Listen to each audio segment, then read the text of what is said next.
Crazy. I'm crazy for feeling so lonely. Shout out to everybody, man. Hit that sub button, hit the like button as you come in. Make sure to leave some comments. This is the beginning of Wake Up to Boxing, the podcast. Run up the score 21, hit that sub button. Patsy Cline bringing us in. Crazy. Want me.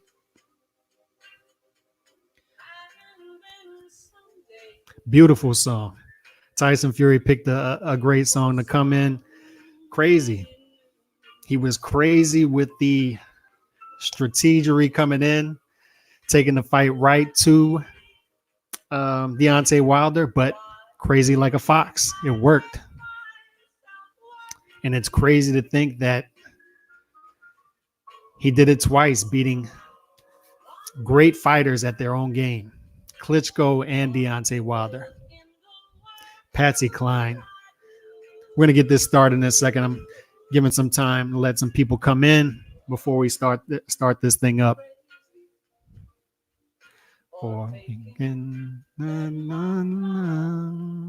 What a classic. And what a classic performance by Tyson Fury. For trying and crazy for dying. And shout out to everybody that's going to catch this in the archives, man. Hit that sub button and leave those comments at the bottom. Let's get this thing started. And testing the mic here for the first time. Hopefully the mic works good. And y'all leave some feedback on that as well. If this mic is good, usually I use those Radio Shack headphones, but stepped up the mic game. Hopefully it's working. All right. But Wake Up to Boxing Volume 1. Wanted to get this going, man. And just a disclaimer, there may be some times that I have to pause this broadcast to catch a phone call, or one of my rabid kids might run in through the door and interrupt the podcast. So just a disclaimer. Fury wins by a 7th round TKO. What a classic heavyweight performance, classic heavyweight fight. And it turned out to be a one-sided classic performance instead of a two-sided great fight. This was Tyson Fury putting Deontay Wilder as a footnote in history to his history. This night was about Tyson Fury, and this matchup became about Tyson Fury. Beat him at his own game. We'll get into that more in a second, but let me attack this for a second first. The exposed thing. Every fighter who ever loses a fight now is just exposed. I saw this word flying around like crazy Saturday night, flying around like crazy Sunday, and it just drives me insane. And people who have followed this channel for a while know this is one of my pet peeves. In UFC, when a fighter loses, was he exposed?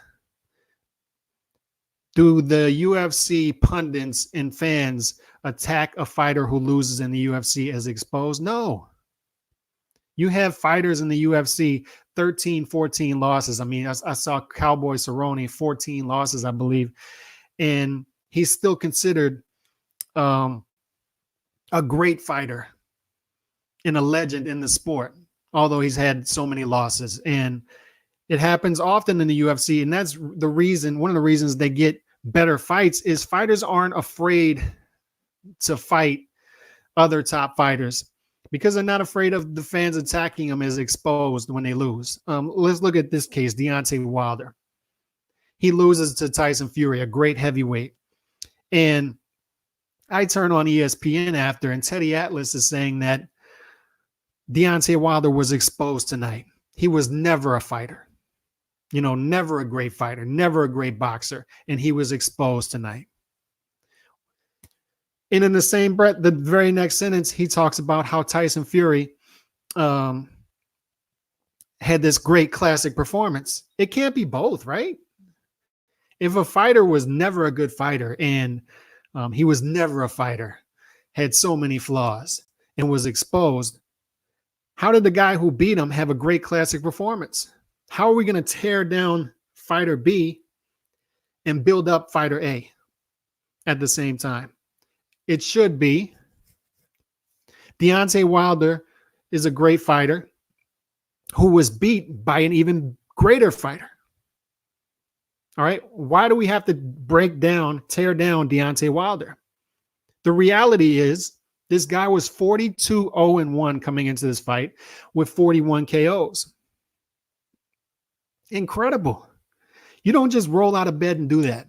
You don't do that if you're not a fighter. You have to have some sort of boxing ability. You don't just roll out of bed with a great right hand and become 42-0, 0-1 with 41 knockouts.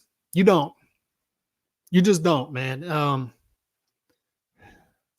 He has to have some sort of boxing ability to pull that off. And I said leading up to this fight, he was an underrated boxer, and Fury was an underrated puncher. And the story coming into this fight is which one of those guys is going to tap into that ability, because one of those fighters had to tap into that ability to win the fight. And it was Fury.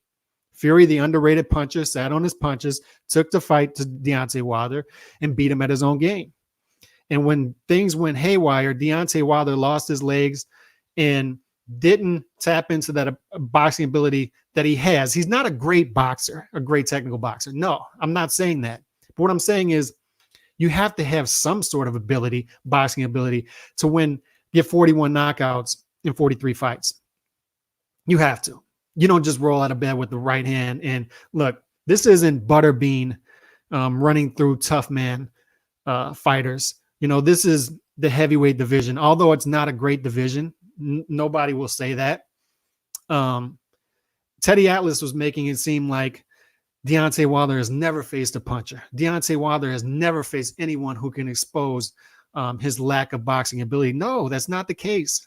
He's faced good heavyweights. He fought Ortiz twice. He fought Tyson Fury before this.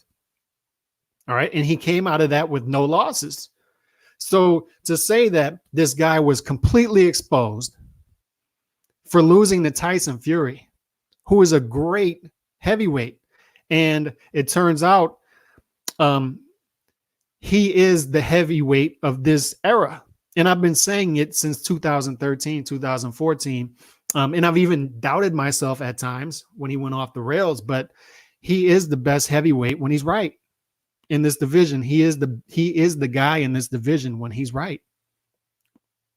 When everything's right, when he's in shape, he is the guy. He proved that against Deontay Wilder, and he will prove that when he fights Anthony Joshua, because he's just a better fighter than Anthony Joshua. He just is. And he'll prove that.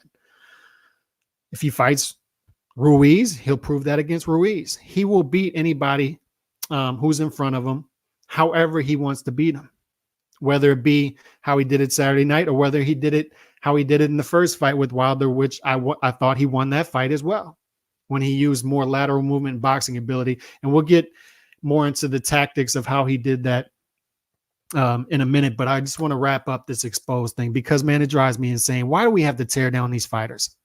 Why? Why can't it just be, that's an opinion till I see him beat Joshua, there is no guy.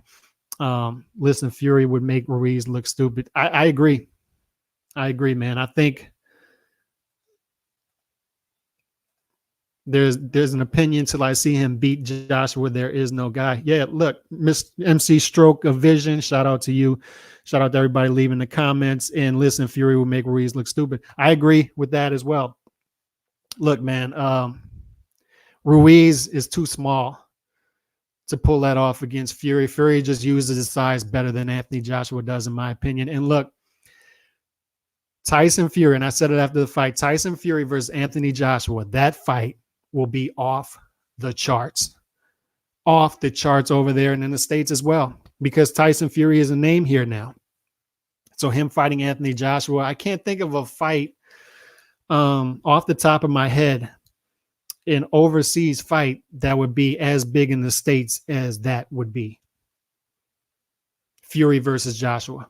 Maybe you guys can do some research and throw that out. When's the last time we had a fight in Europe that would be that big in the States and that big overseas in Europe? I mean, would that be the biggest fight in Europe, at least in modern boxing history?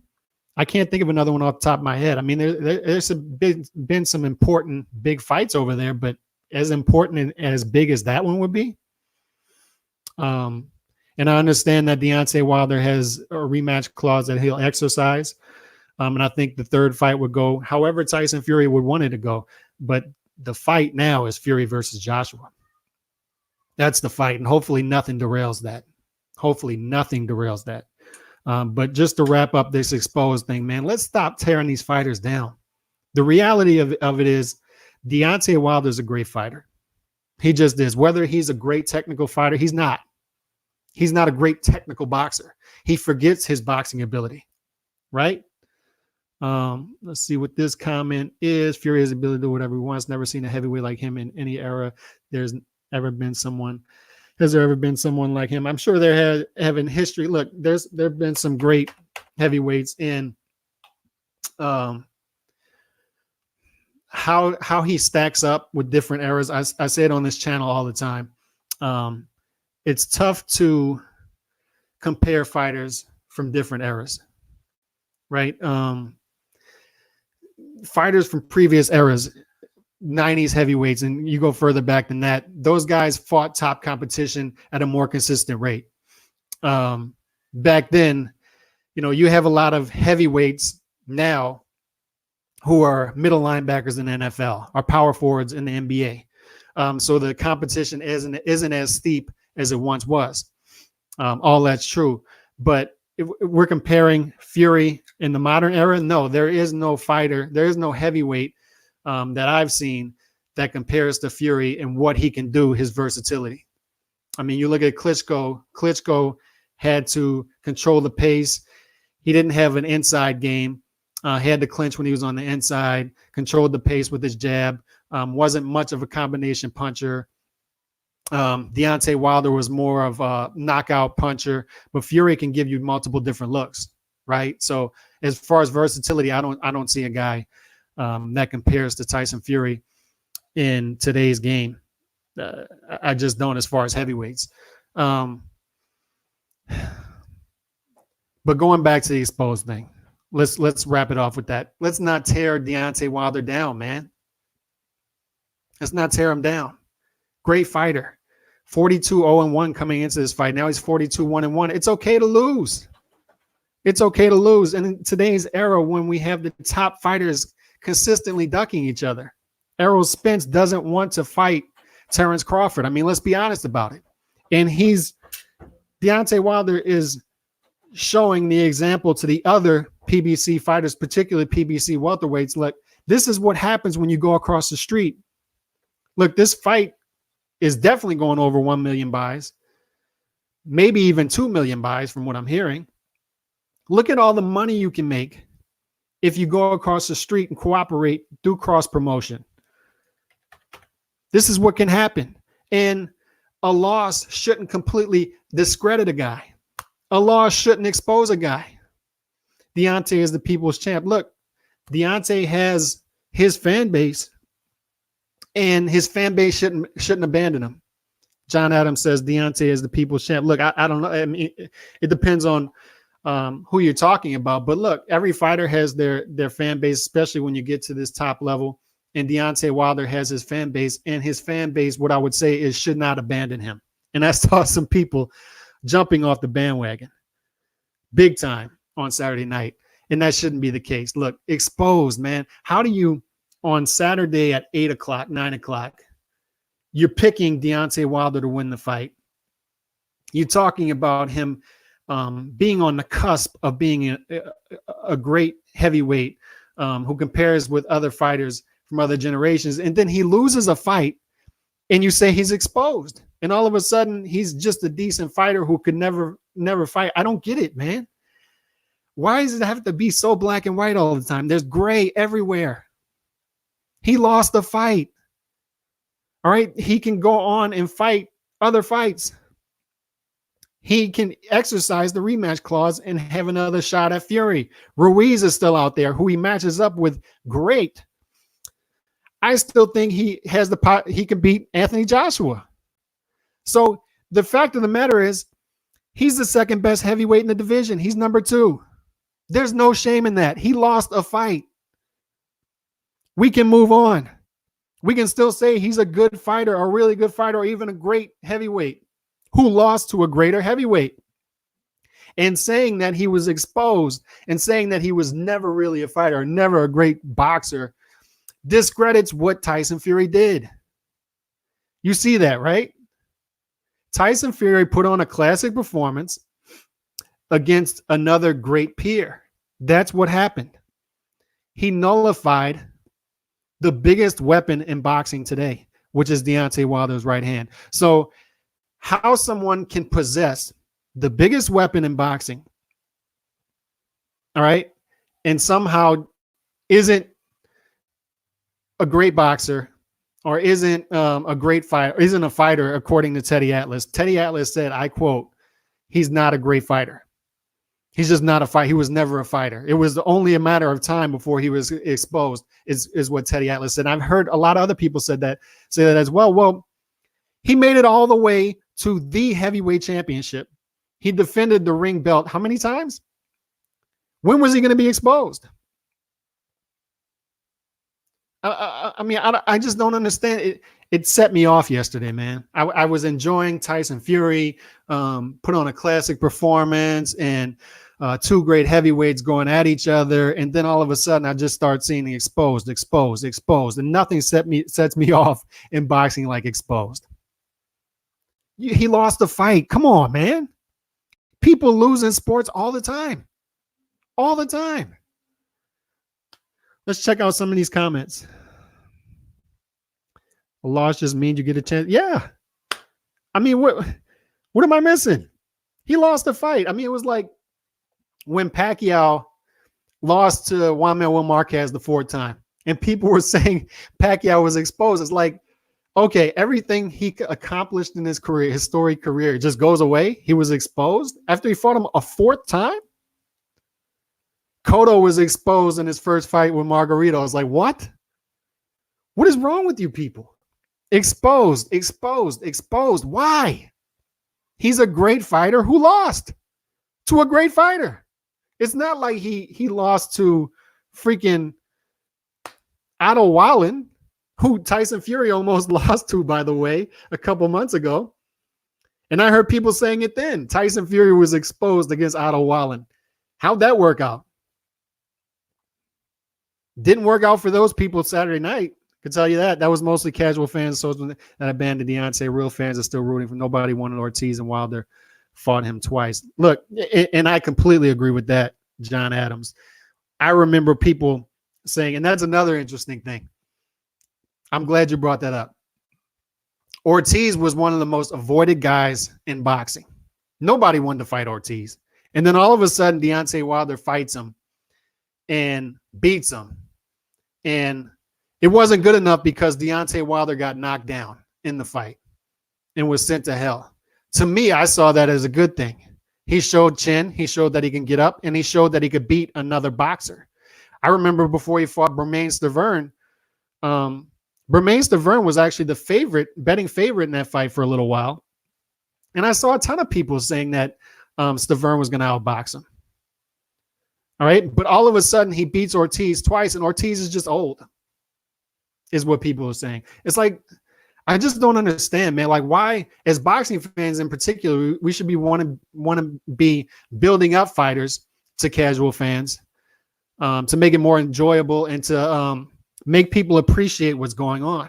Tyson Fury, what he did on Saturday night by beating Deontay Wilder, he didn't beat an exposed fighter. He didn't beat a guy who can't box, who can't fight. He beat a guy who possesses the biggest weapon in boxing in that right hand and knows how to set it up when he does. I mean, Deontay Wilder, the criticism of him that is fair is he forgets that he can box. He forgets that he has a jab, and we'll talk about that in a minute and how this fight went. But was he exposed? Hell no. Hell to the no, he wasn't exposed. He lost to a great fighter. He's a great fighter who lost to a greater fighter, and he lost to, when it's all said and done, the heavyweight of this era.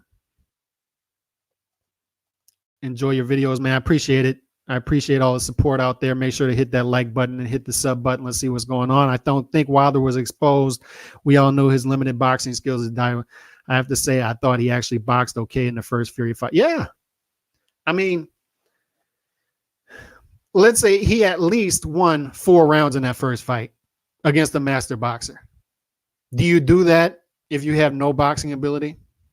No. Is Deontay Wilder a great technical boxer? No, but he has boxing ability. He's awkward. All right. He nullifies you wanting to throw punches because you're so afraid of that right hand.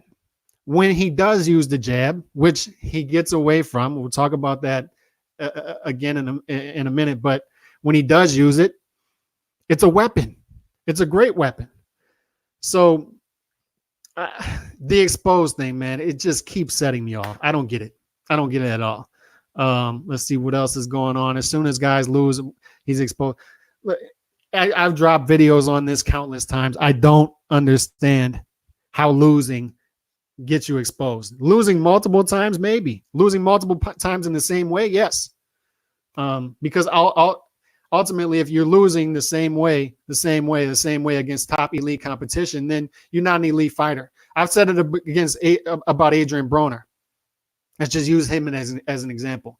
Adrian Broner, I like watching him fight. He's an exciting fighter to me. He's fun. However, Adrian Broner is not the great boxer that he made him out to be. When Adrian Broner was coming up, and I said Adrian Broner and Terrence Crawford were coming up at the same time, right? And I said, Crawford's the guy you want to be paying attention to.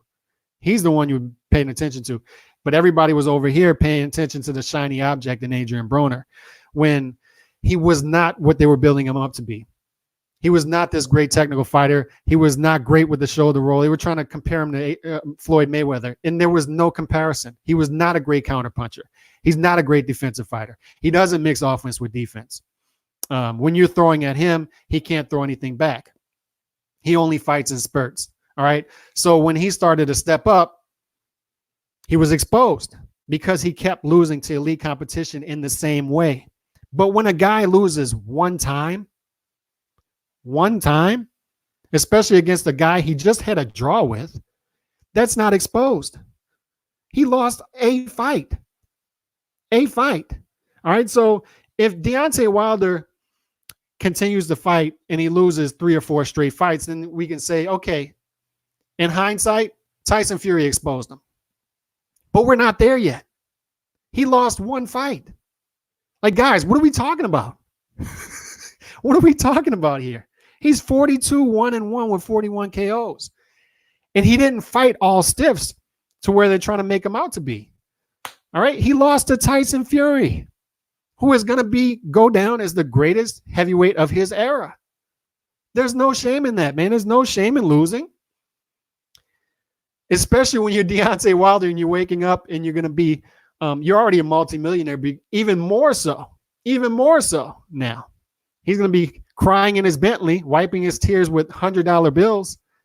That's not exposed, man. He wasn't exposed.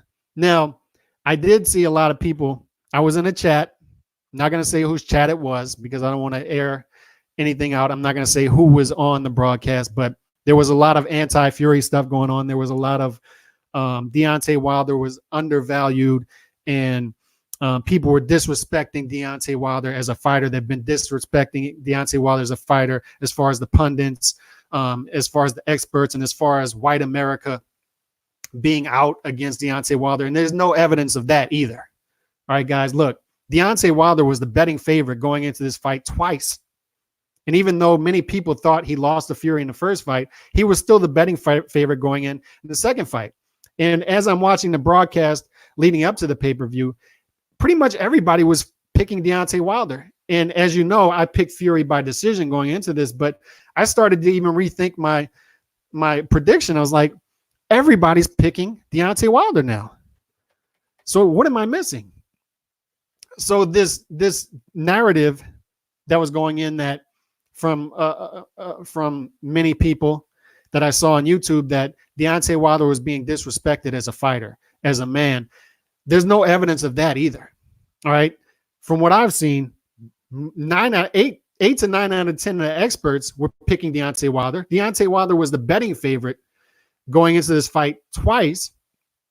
I can't think of a fight where Deontay Wilder was the underdog as far as the Vegas betting odds. So I don't see, where was he overvalued, if anything, or where was he undervalued? If anything, he was overvalued slightly, right? And this notion that white America was out to get him, some sort of conspiracy with that, there's no evidence of that either, especially here in the South. I'm from New Orleans. Everybody was cheering for Deontay Wilder. Everybody liked what was going on with him. And as I said in this broadcast, there's a wide spectrum of people who like Deontay Wilder, just like there's a wide spectrum of people who like Tyson Fury. Of course, you're going to have your polars, you know, but there's still a wide spectrum of people. There's gray, all right, who like Deontay Wilder as a fighter. He's been a great professional throughout his career. He's a guy who's been to the Oval Office, represented himself well, represented the Jack Johnson family well. Excuse me, this is one of those interruptions I got to take care of.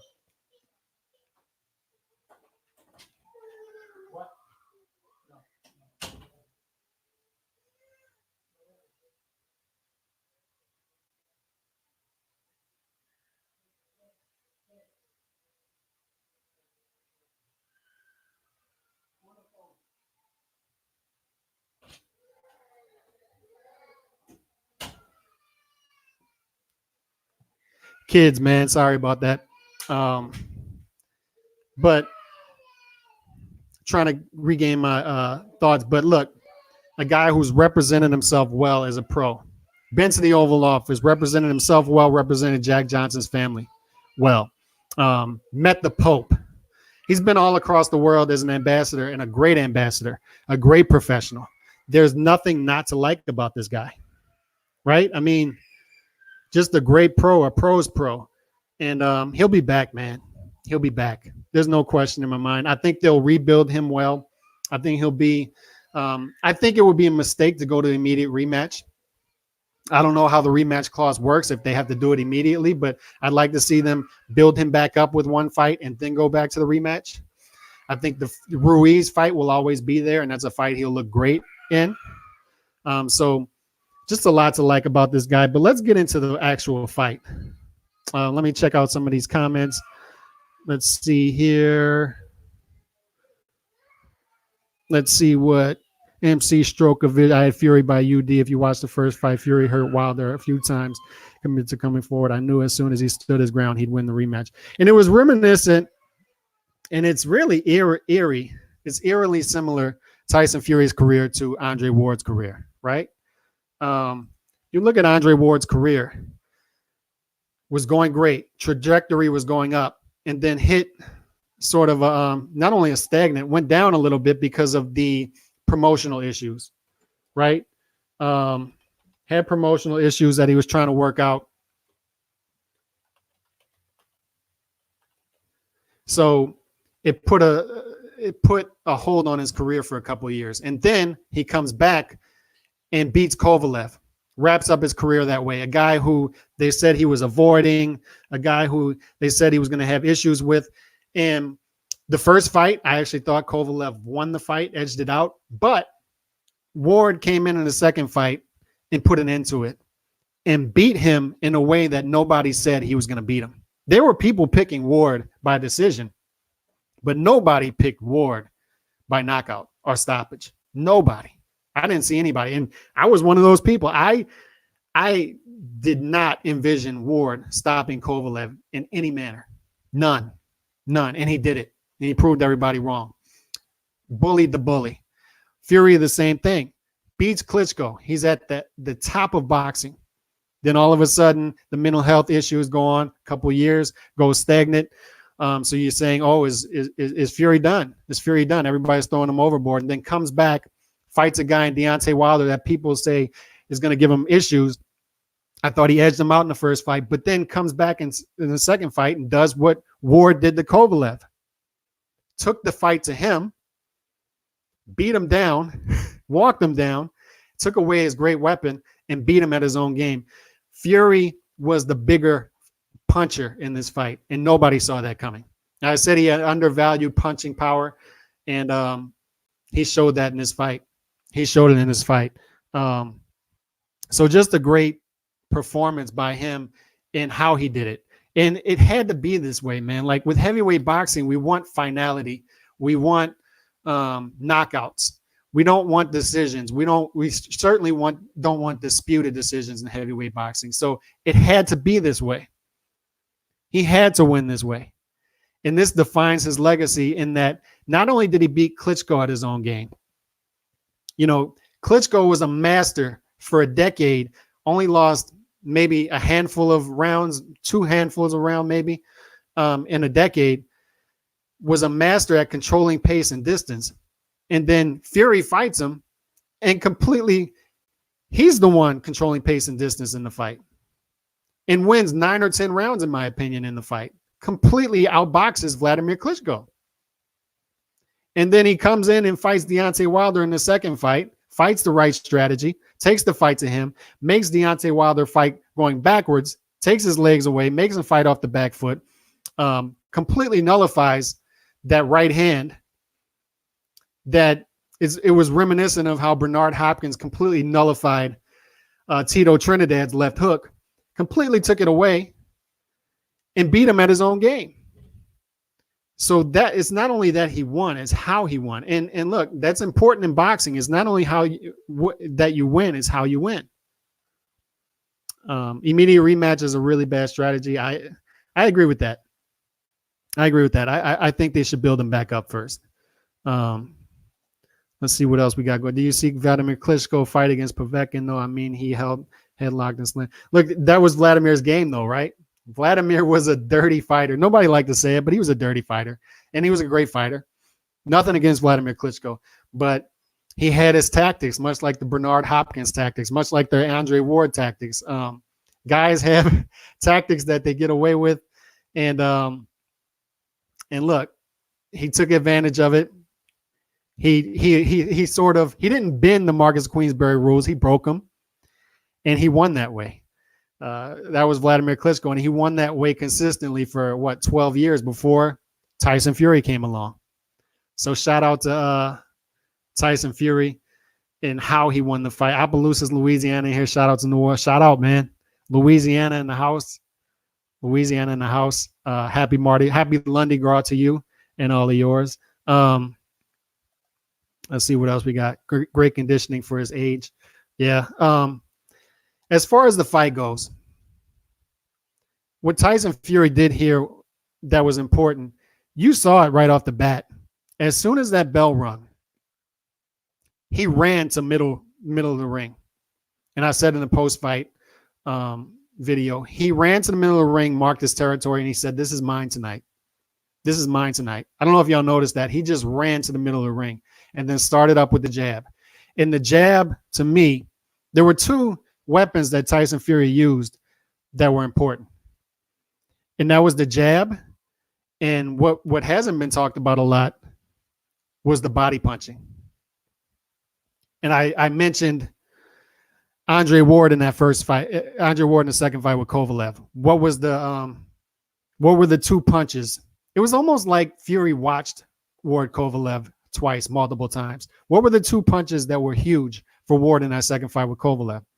And there were a couple low blows in that fight, but the body punching was great. But it was the jab and the body punching. And that's what Fury did in this fight on Saturday night. He opened up with the jab and just jab. And once again, Deontay Wilder forgot that he had a jab. And then you saw it right away. He did not react well to Fury's jabs. He did not react well to Fury's jabbing at all. At all. He controlled the distance and pace with that jab and then walked. What you saw in the first fight was Tyson Fury jabbing, maybe throwing combinations and then getting out of there. What he did this fight was he used that added weight. And in hindsight, it was a great thing, the added weight. I dropped the video 4 or 5 hours before the fight where I said that Deontay Wilder's added weight, I was more worried about.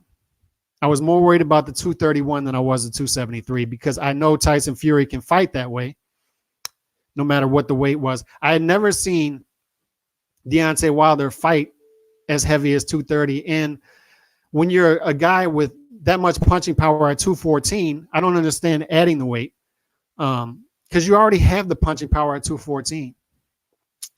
So I didn't understand that. It worried me more about Wilder's weight. But back to the jab. The jab was the key in that fight. Deontay Wilder forgot that he had the jab, was only worried about that big weapon, which was the right hand. Did not worry about setting it up. And against the Tyson Fury, you have to set up that punch. You're not just going to overwhelm him with that right hand like you do other fighters. You have to set it up. And he didn't do it in this fight. The jab was the key. He out-jabbed Deontay Wilder. In the second round, what I saw was Deontay Wilder starting to get the jab going a little bit. And I was like, okay, he's back in this.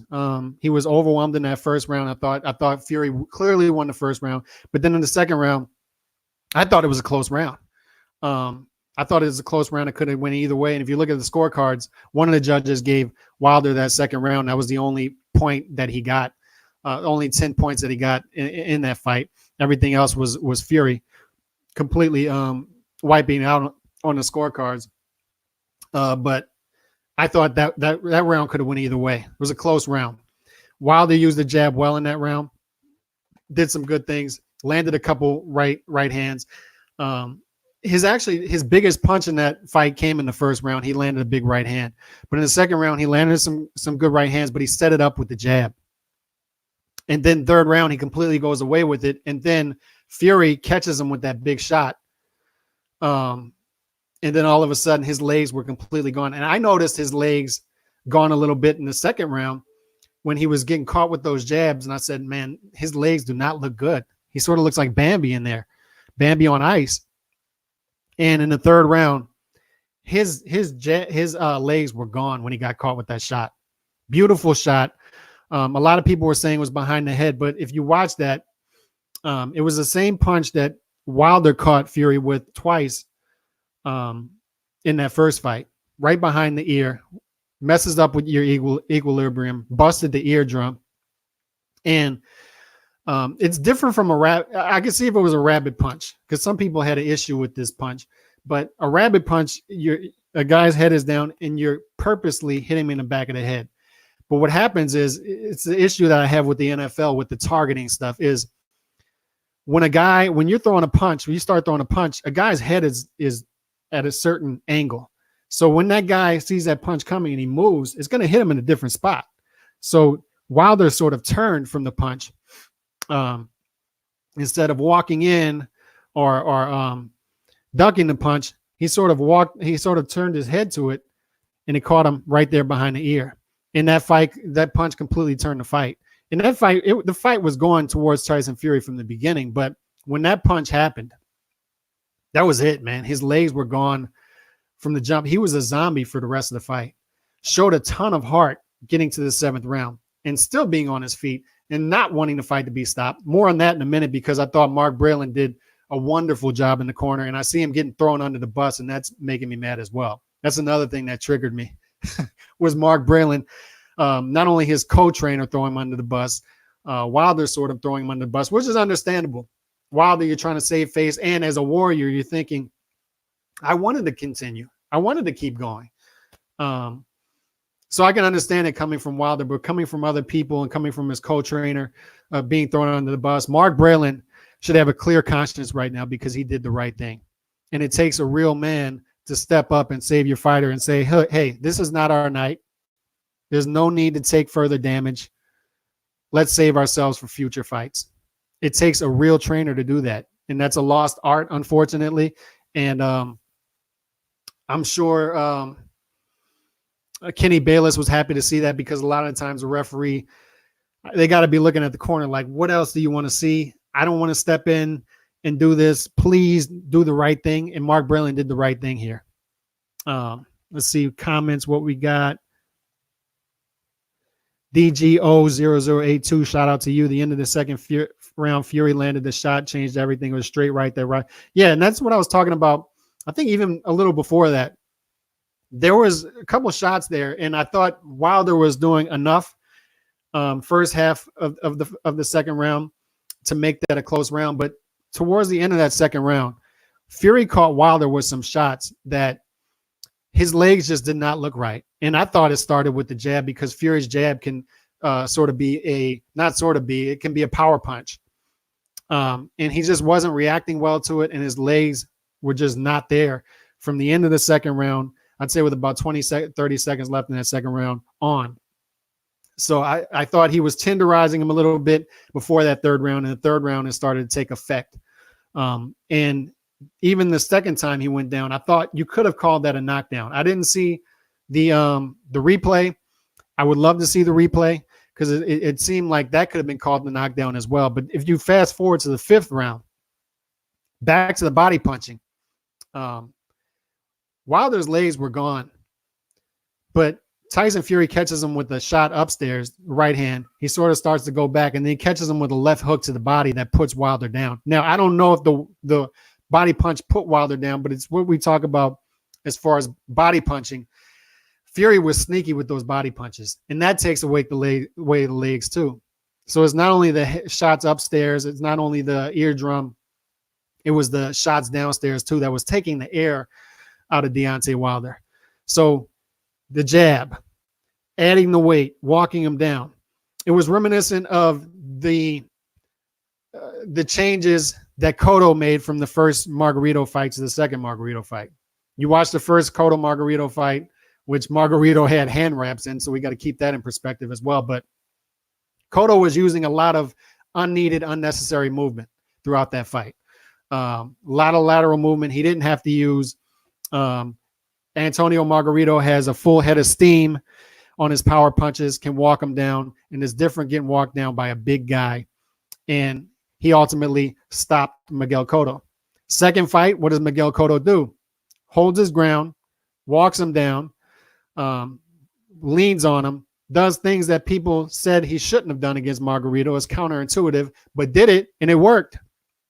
Because ultimately, you're not giving the big puncher momentum coming forward. And Deontay Wilder, a great fighter off of his front foot when he's moving forward. Deontay Wilder moving off his back foot, going backwards, not a great fighter. A very average fighter when you take that away from him. And that's what Tyson Fury saw, and that's what Tyson Fury did. So if you want to talk about exposed, if anything, he exposed that Deontay Wilder can't fight going backwards. Didn't expose, like I said, Deontay Wilder as a fighter in any means, but as far as Deontay Wilder fighting going backwards, Deontay Wilder can't fight off of his back foot. And Tyson Fury knew that, and he took it away from him. All right. When Tyson Fury had to lean on him and smother Deontay Wilder, he did it. But if my only criticism of Tyson Fury in this fight was I felt he could have got Deontay Wilder out of there earlier had he not smothered his work as much. And I understand why he did that, because when you're in there with a huge puncher, you don't want to get caught in between, right? You either want to be on the outside, like he did a lot of the time in the first fight. He was on the outside a lot, used that lateral movement, threw his combinations and got out of there. But in this fight, his plan was to go on the other side of that, use his jab when he's in range, throw his right hand when he's in range, but then smother Deontay Wilder's work with that added weight. And that's what he did in this fight. So I understand why he was smothering his work a lot, because he was trying to smother Deontay Wilder's work and nullify that great right hand that is still dangerous nonetheless. But I felt at the time he was smothering his work a little too much and could have got Deontay Wilder out of there a little earlier had he not done that. Let's check out some of these comments. That was a good stoppage. I believe that fight had continued in a way while seriously hurt, like a coma type of hurt. That fight had the feel to it when a guy's not. Yeah, that's the thing. He's not there. And more on that, Deontay Wilder's right hand.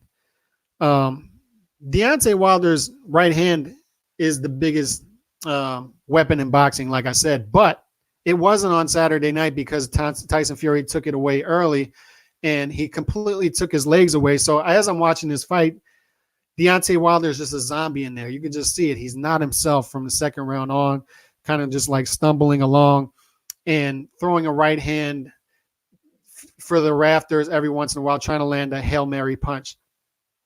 But it wasn't the same type of feel for Deontay Wilder. You can just tell he wasn't there, and it wasn't going to come. The right hand wasn't going to land because the legs weren't there.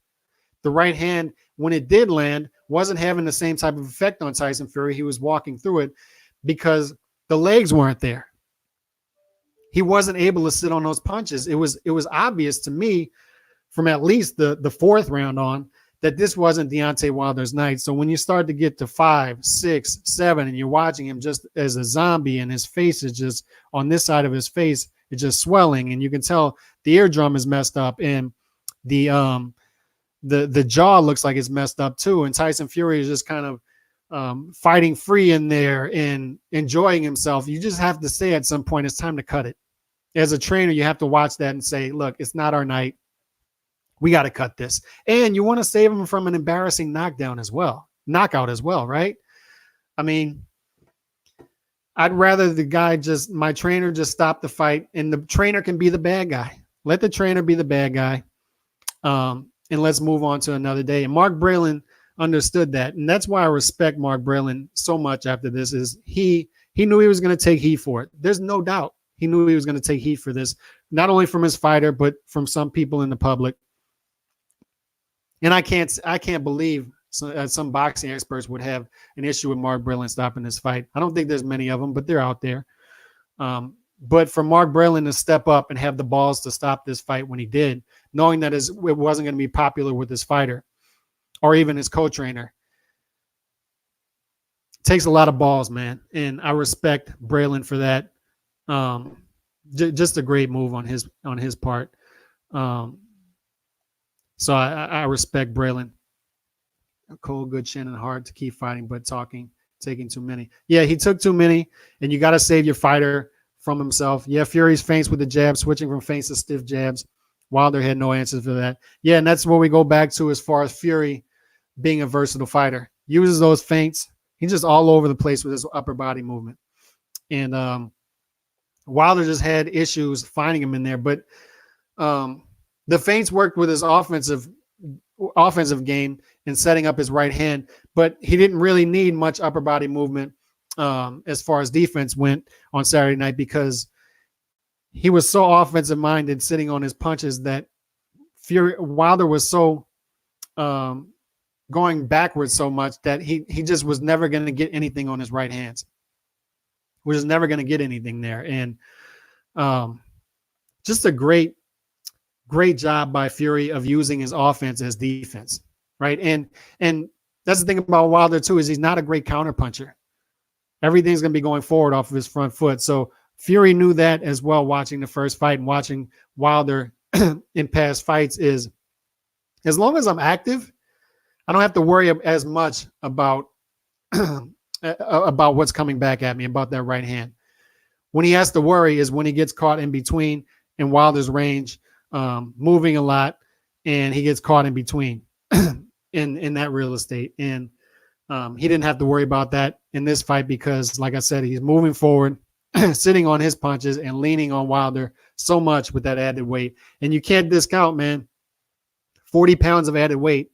That's a lot. It's a big advantage, and he took advantage of it. A lot of times we say some fighters don't know how to use length as an advantage, and sometimes length becomes, a lot of times in boxing today, length becomes a disadvantage, where you have shorter fighters get on the inside and then go to work on the longer body. And a lot of heavyweights don't know how to use that extra weight. Like Vladimir Klitschko knew how to use that extra weight and height. He just knew how to use it. And Fury knows how to use it as well. And that's what I talk about, why I think he's the best heavyweight of this era. I think he's the best Lennox Lewis, post Lennox Lewis heavyweight, even over Vladimir Klitschko and Vitaly Klitschko. Although Vitaly Klitschko was a beast, absolute beast. And you can argue that Vitaly Klitschko in his prime would have beat Tyson Fury. And I think in his prime, Tyson Fury would have beat Vladimir Klitschko's in his prime. I really believe that. I think no matter when they fought, I think Tyson Fury would have beat Vladimir Klitschko. But Vitaly Klitschko is a different beast. He just wasn't as active as Vladimir Klitschko. Not nearly as active. Retired earlier. But I thought Vitaly Klitschko, all things even, was a better fighter altogether than Vladimir Klitschko. And you could argue that Vitaly Klitschko would have beat Tyson Fury, but post Lennox Lewis, I think Tyson Fury is the best heavyweight because of his versatility, because he can use that weight. He can fight a Vladimir Klitschko type of fight, but then he can go over here and fight a Deontay Wilder type of fight. And then he can fight everything in between that. Just a very versatile fighter that people need to give him all the credit in the world for. When Fury got the inside, he demolished Wilder as well, even known the ref was doing everything to help Wilder recover. And that's the thing, too. We got to talk about Kenny Bayless. And I talked about this in the post-fight. Kenny Bayless was awful. Awful. He gave Deontay Wilder several instances where he gave him time to recover. And the point was awful. To me, if you're going to tell these guys to stop fighting, you got to get in the middle and break them up. I know it's easier said than done for heavyweights, but he's in there. He's got to do the job. If you're going to say break, break, break, you got to get in between them. So when you're saying break on the outside, there's all kind of noise from the crowd. These guys are fighting each other, and then they break, and then Tyson Fury throws a right uppercut. To me, that's not a penalty.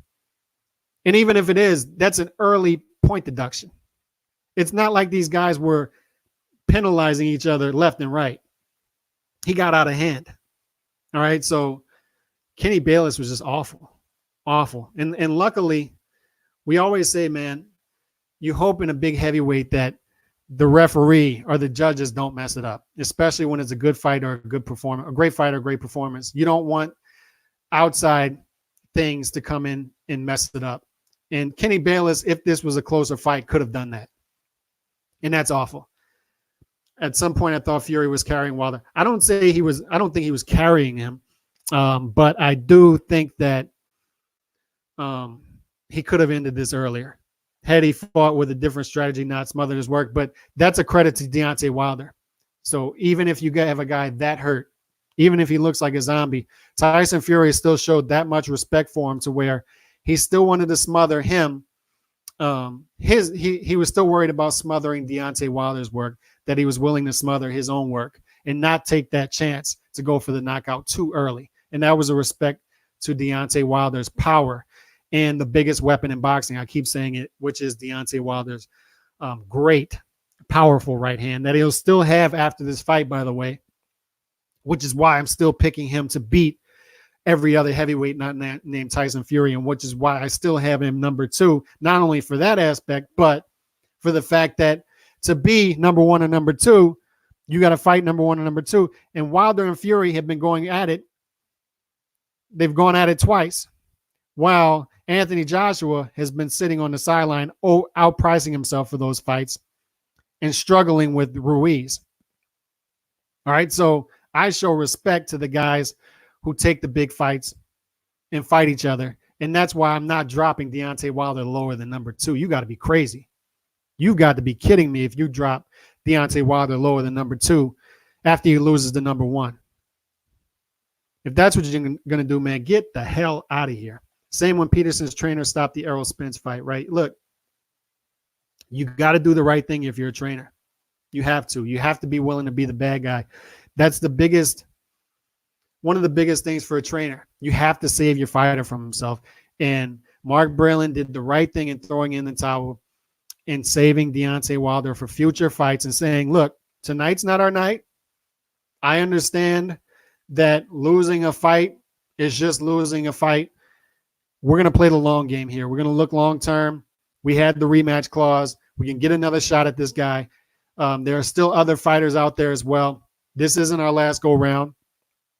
Let's wrap this thing up now and move on to the future. Let's get this guy to the hospital, get him taken care of over the next couple of weeks, and then we'll start talking about the future, and let's save this guy from himself. And that's what Mark Breland did. Props to him. How do you think Wilder would fare against, say, a Joshua or Andy Ruiz? And I said it earlier, man. I think Wilder beats Andy Ruiz easy. Easy. I think he matches up, and that's nothing against Andy Ruiz, but I think he matches up great against Ruiz. Great. And I think he knocks Ruiz out pretty early, actually. I think he knocks Ruiz out pretty early in their fight. if that fight happens. I think that's a fight they need to jump on, because that would be a big fight too here in the States, and a fun fight. As far as Anthony Joshua goes, there's a little more murkiness there, but I tend to think that Wilder beats Joshua too. I tend to think that. But nonetheless, I have him number 2 right now over Joshua, because he's the one that's been taking the big fight. I can see Ruiz working the body, but going well danger there, because Ruiz looks like a scrap on Wilder's right-hand bomb. I just think ultimately Ruiz is too small for a guy like Wilder who can punch like that. And I think Wilder would be able to find his range pretty easy against Ruiz. Ruiz can't fight a fight like Tyson Fury. So I think that Wilder, at the very least, is a betting favorite against all those guys not named Tyson Fury. He's not going to be the betting favorite in the third fight with Tyson Fury. Vegas isn't going to make that mistake again. But against everybody else, I think Deontay Wilder could very well be the betting favorite. Maybe Joshua would be the betting favorite against Wilder, but it would be close. Wilder's hands were down the entire fight. His corner was terrible with directions. That's another thing. And Andre Ward pointed out, right, is they weren't giving him any type of directions in the corner, and they weren't really treating his injuries in the corner. His corner looked like a mess, and there could very well be changes in Deontay Wilder's corner. But here's what I would say, and I've said it multiple times in the past, is there comes a point when a fighter is who he is. And I don't know if Deontay Wilder is that type of fighter when things go left, he can deviate from what he's doing. He's a guy who does forget about the jab a lot, as I pointed out, when things are going well. So when things go off the rails, I don't know if he has what it takes to or correct the path and get back on the path. So I think Wilder is who he is. He's a guy who, he's not a one-trick pony, as the exposed people say, but he is a guy who is who he is. He wants to fight his type of fight. And I think no matter who comes in his corner, no matter who his trainer is, he's still going to be that same guy. And we see, and that's not only Deontay Wilder. I say that about every fighter, is there comes a point in his career when he's going to be that guy going forward. It's just in his mental makeup at that point.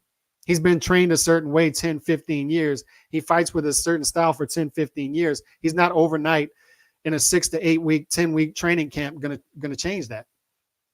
Even if you give him 1, 2, 3 fights, once he gets hit, he's going to deviate back to what's in his makeup. And Deontay Wilder is no different. The only fighter that I could think of off the top of my head recently in modern boxing that sort of changed late in his career was Miguel Cotto. And I think that's more because Miguel Cotto didn't have good training throughout most of his career. When he was with his uncle didn't do much training, to be quite honest. So he didn't have much technical training. He was training himself a lot of the times. You watch some of the buildups to Miguel Cotto's fights, is he was off to the side training himself a lot of the time. So when he got with Freddie Roach, I think he changed a lot because he was finally with a world-class fighter. I mean, after he was with his uncle, he was with an amateur trainer from Cuba, I believe. And then when he went to Freddie Roach, it's like finally he's with a pro, an elite trainer. And that's when I think he became more offensive-minded, fighting off of his front foot more than he did off of his back foot, and changed a lot as a fighter. But Tyson Fury, Deontay Wilder is different in that he's had world-class training throughout his career, and he's going to be who he is once he gets hit. Who do you think Usyk is going to fare in the division? That's a big wild card as well. And I'll talk about that more in the future for future videos, but Usyk is the wild card here. He could very well be the best boxer in the division, pure technical boxer in this division, but the elephant in the room is he too small? Because this is an era with big heavyweights. Initially, I thought he was going to do well, but after this debut, I see him significantly slower. I don't know if he's going to be slower and all that. I think he's going to, as far as a boxer, he's going to do well against small heavyweights. But once you start talking about guys like Wilder, guys like Fury, guys like Joshua, big guys, it starts to become, is he biting off more than he can chew? It's the same thing we say with Lomachenko, right? It's like he's a legend at 135 already, having no issues with guys 130, 135. But once he steps up, if he were to step up to a 147, is he biting off more than he can chew at that point? Will his boxing ability alone be able to save him against bigger guys? And when you're talking about Usyk, I mean, what's he going to come in at? I mean, maybe he gets a 215, 220 without sacrificing movement. And he's fighting guys 250, 260, 270. Even against a guy like Wilder, who is right at 220 when he's right, and could possibly get up to, like this past fight, 231. Wilder is a big puncher and taller. So size is the big thing that I worry about with Usyk stepping into the division, but more on that in future videos. Footwork is the same. I don't know if he can take the bombs from these fellas, and that's exactly right. That's exactly right. Can he take those big punches against bigger fighters? Fury is a natural. He looked so relaxed before the fight. Wilder looked focused. And that's what I was saying before the fight as well. A lot was said about, is Fury too loose, all this. They don't remember him dancing in the hotel room before the Klitschko fight. There are certain athletes that just live for this big moment, and they live for the big lights. And I was not worried at all about the Otto Wallin fight because he was not into it for the Otto Wallin fight. Fury is very much that guy who does not, when he's not interested in something, he's not going to look good. He was not interested in the Otto Wallin fight at all. But he was very much into this, and great athletes, big-time athletes show up at big times. And Tyson Fury looked loose. He looked like he lives for this moment. It's very much in his DNA, like the Tom Brady's, like the LeBron James, like the Kobe Bryants. They live for these type of moments, and it was just evident that Tyson Fury was going to show up here. Joshua, I don't think Josh was going to fight too many threats in the remainder of his career. I think Ruiz was it. I think that the Fury versus Joshua fight's too big. It's too big for them to avoid. Everybody's going to be talking about it now. Everybody sees Fury deserving more of the purse than Joshua, that they wouldn't be able to turn away an even split. And this fight is too big for either one of them to mess up. It has to happen. It has to happen. And with everything on the line, it has to happen. And how big that fight would be money-wise, you'd be crazy to step away from it. Crazy. So it has to happen. So Joshua has to go through Tyson Fury. Eventually, he has to. Whether it's in 2020 or 2021, or even maybe 2022, if they want to milk it that long, it has to happen. And hopefully nothing derails that fight. Shape against Wilder is bad news. I don't know exactly what that means, but hopefully that doesn't mean that Wilder's in bad shape right now. Hopefully he's recovering well. Bit on top, but I believe a fan of Edwin Valero. Is that right? There's a new book about him called Berserk. I got to catch that. I wasn't much of a Edwin Valero fan, to be honest, but I'm down to read any boxing book, to be quite honest, and just some boxing books to throw out there. If you haven't caught the Teddy Atlas book that came out probably about 10, 12 years ago, actually, that's a good one to catch. So if y'all haven't read the Teddy Atlas book, I reread it again last month, actually. That's a hell of a book to read. Reading what that guy went through. And there's no question that there's a reason that guy is so crazy, Teddy Atlas. But that's a great read. Ruiz has a great inside game and head movement and chin. Wilder doesn't have the jab and lateral. So you think that maybe Ruiz has a shot in this fight? I'd love to see it. I'd love to see it. And that's another name that you could throw Wilder in there with to get him back going and back into big fights. And that would be a big fight on the West Coast. Whether they do it in LA or Vegas, that'd be a big fight. So hopefully it's a fight that happens. It was a great prediction. I appreciate it. Look, at the end of the day, man, I'm not going to gloat because we're all just making educated guesses, right? A lot of smart people got this wrong. A lot of very intelligent boxing people got this wrong. And it was easy to get wrong. This was an easy one to get wrong because how could you not fall in love with Deontay Wilder's right hand? And how can you not watch the first fight and think that it's hard to imagine anybody going 24 rounds with Deontay Wilder? So, and it was easy to say, I just don't see Tyson Fury being able to knock him out. And I didn't have Tyson Fury knocking him out. I thought this thing was going 12. So it was easy to get this thing wrong, man. And another reason why I don't like the exposed thing is everybody fell in love. I mean, 8 out of 9, 8 out of 10, 9 out of 10 boxing experts were picking. I mean, I saw them Saturday. They were all pick. They can say what they want now, but they were picking Deontay Wilder to win this thing by knockout. So you can't all of a sudden say that this guy was never a great fighter or never a fighter when you had him knocking out Tyson Fury before this fight started. That right hand is still going to be there. It's still going to be the biggest weapon in boxing. And it was very easy to get this wrong. I've gotten fights wrong, obviously. And it just is what it is, man. We're all just making educated guesses here. It's just as simple as that. This was an easy one to get wrong. Good eye. Fury was very loose and relaxed while Wilder was pacing back and forth. And look, I don't think Wilder was out of character. So I wasn't watching this before the fight, them in the locker room saying, oh, I think Wilder's in trouble here because he's pacing a lot and he's Wilder's always on 10 early. Wilder always looks tense. Always. I didn't see anything different from Wilder leading up to this fight that I didn't see earlier. And that's why I said, man, I was mad with the Nevada State Athletic Commission by not letting these guys face off after the weigh-in, because these two guys are consummate pros. Wilder has always been a pro's pro. Wilder's always been a guy who represents boxing well. Been a great ambassador, like I said earlier in the podcast, been a guy who's been to the White House to represent Jack Johnson, been a guy who's met the Pope, been a guy who's been around the world, been a great ambassador for boxing. That's why another reason why I get mad when people are sort of throwing him overboard, because he still has a future, man. He still has a future in this sport. And while Fury, another guy, when he's right, when the mental health isn't catching up with him, he's another guy who's a great ambassador for the sport. And they showed that on Saturday night. They showed that leading up to this fight. Even when they were pushing each other, you could tell it was never going to get to 10. They weren't going to throw punches. They just weren't. They weren't going to do anything to mess up this fight. And leading up to the fight, they were both in character.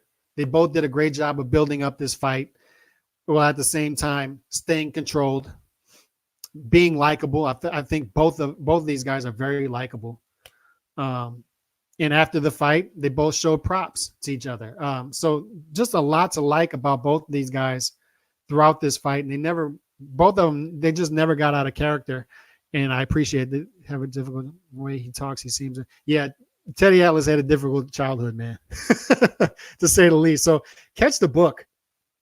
That's one that I always, when people ask me about boxing books, that's one that I always recommend, the Teddy Atlas book.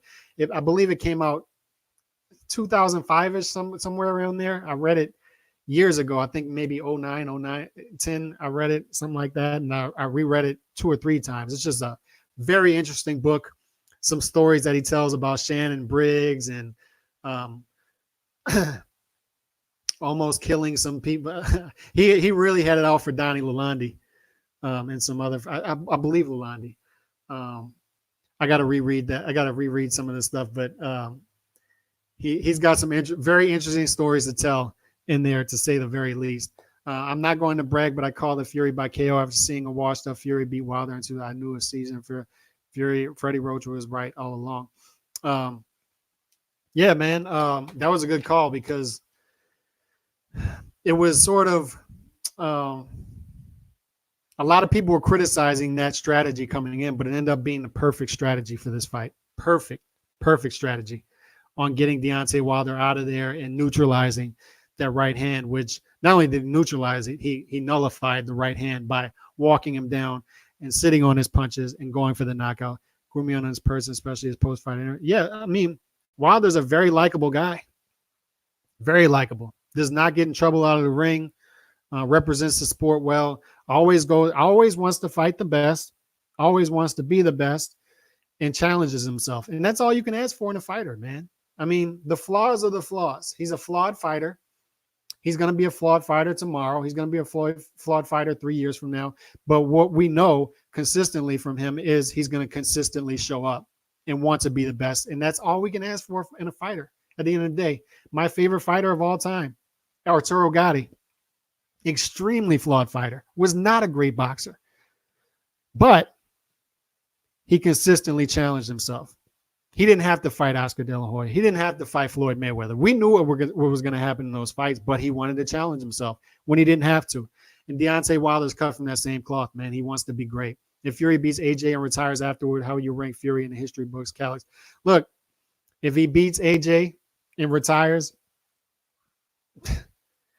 it's hard to say. I always say it on this channel, it's hard to compare and contrast fighters from different eras, especially when we're talking about fighters from earlier eras in the 20th century when they were fighting multiple times per year against top opposition. And this was the sport in America. And you had more talent and more competition. So it's always going to be difficult to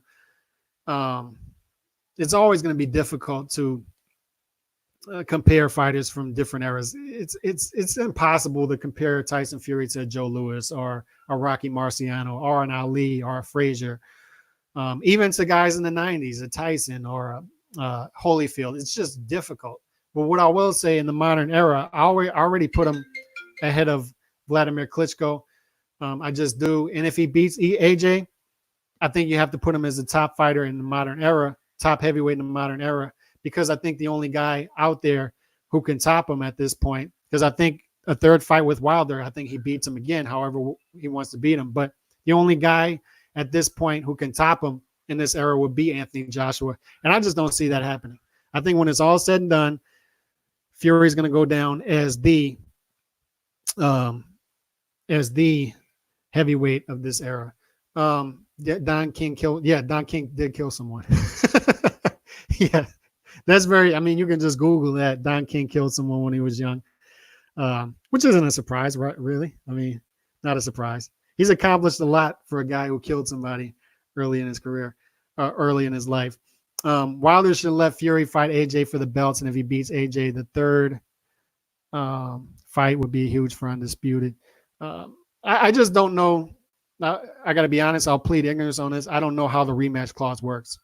I don't know if there's a certain time where he has to. I know he has 30 days to exercise the rematch clause, but I don't know how that works out as far as, does he have 6 months or 12 months to have to fight the rematch?